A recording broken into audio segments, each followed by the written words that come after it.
Hi, my name is Mercedes, and the documentary that we watched on medical tourism was really informational to me. I'd had the idea before that medical tourism was mostly for cosmetic surgeries and that sort of thing, although I do know someone who went to have a necessary surgery on her stomach that really improved her quality of life and was not just like cosmetic or anything like that. Um, but it was interesting to me that sometimes medical tourism is for quality, meaning that you could get the same surgery where you're at, but if you travel somewhere else, you'll get better quality of healthcare. And so that means that people who can't afford medical tourism are getting lesser quality treatment than, in their original place. So I thought that was really interesting. When the lady talked about the people that went to Mexico for a tummy tuck and ended up getting kidnapped, that was definitely one of the first things that I thought about when we started talking about medical tourism. That's a real risk, and people are still taking it because the cheaper healthcare is that attractive in Mexico. But it's definitely a thought. Um, just when you're going to a country, you don't know what's going to happen really. And especially going to a country where you don't know the language, that just seems extra scary to me. Um, The documentary said that cosmetic surgeries only make up 13% of the surgeries, and really what most people are traveling for is dental, which takes up 50% of medical tourism, which I thought was really interesting.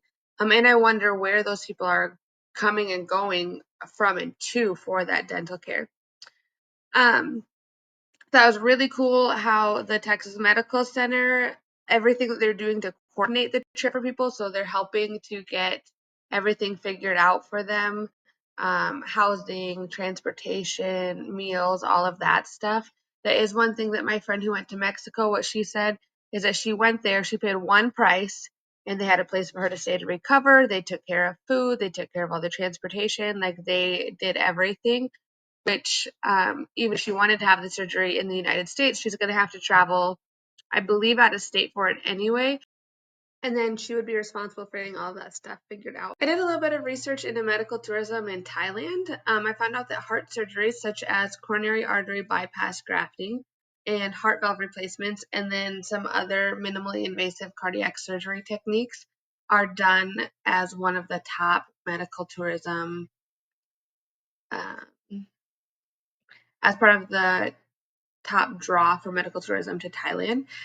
These procedures range from $15,000 to $35,000 compared to $70,000 to $200,000 in Western nations, according to MedPark Hospital online.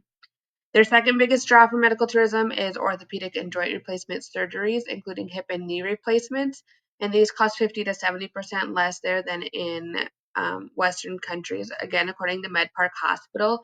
What I thought was really interesting about that is I've seen hip and knee replacements, and what I thought was really interesting about that is that I've seen hip and knee replacement recovery in the rehab facility that I work in, and it can be a few weeks or it can be a few months. So it's interesting to me the idea that they could go and it still be 50 to 70% less, but maybe they're having to be in a foreign country long enough to recover from such a surgery. Thailand offers advanced medical technology, skilled board certified surgeons, and high standards of care, on par with those in Western on par with those like that would be familiar with here in the United States, all at significantly lower cost, which makes it highly attractive for international patients, according to medparkhospital.com. I was unable to find anything about the mortality rate of medical tourism procedures in Thailand, but there are some risks associated with traveling to Thailand just in general, like mosquito-borne illnesses, unsafe food or water, natural disasters, and according to the U.S. Department of State's website, they're actually warning about violence in some areas and how unsafe that can be and how you need to really be aware of that when you go to Thailand. I did find an article by Jennifer Boyd posted on JMA Network where they said that medical tourism procedures by reputable high volume centers have a similar mortality rate to other cardiac centers. That's not just in Thailand, that's all over, ones that are well known for medical tourism. seem to be on par with other centers, cardiac centers. The assignment talks about summarizing a personal experience, and I have mentioned my friend who had the procedure in Mexico. Um, Also, in this area, many of us have to participate in medical tourism out of necessity. I'm sure probably everybody knows someone who's had to travel to the Mayo Clinic in Rochester, Minnesota, because it's the closest facility with certain specialty doctors or doctors that deal with rare cases or just very serious cases. I also know a few families who have had to have extensive physical rehabilitation that go to a facility in Nebraska. Um, and I think that it's great that we have options that we can drive to, but it is interesting.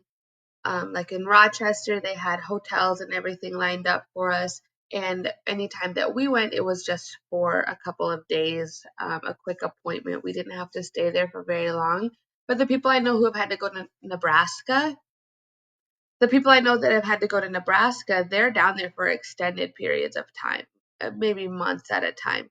And so they're having to take care of everything here in Mitchell as well as being there in Nebraska for the family member that's there. It would be great if we could have a closer facility so that it was easier for them to manage both. But I am thankful that we have a facility that we can go to and we're not having to leave our country or travel crazy distances for. Thank you for listening.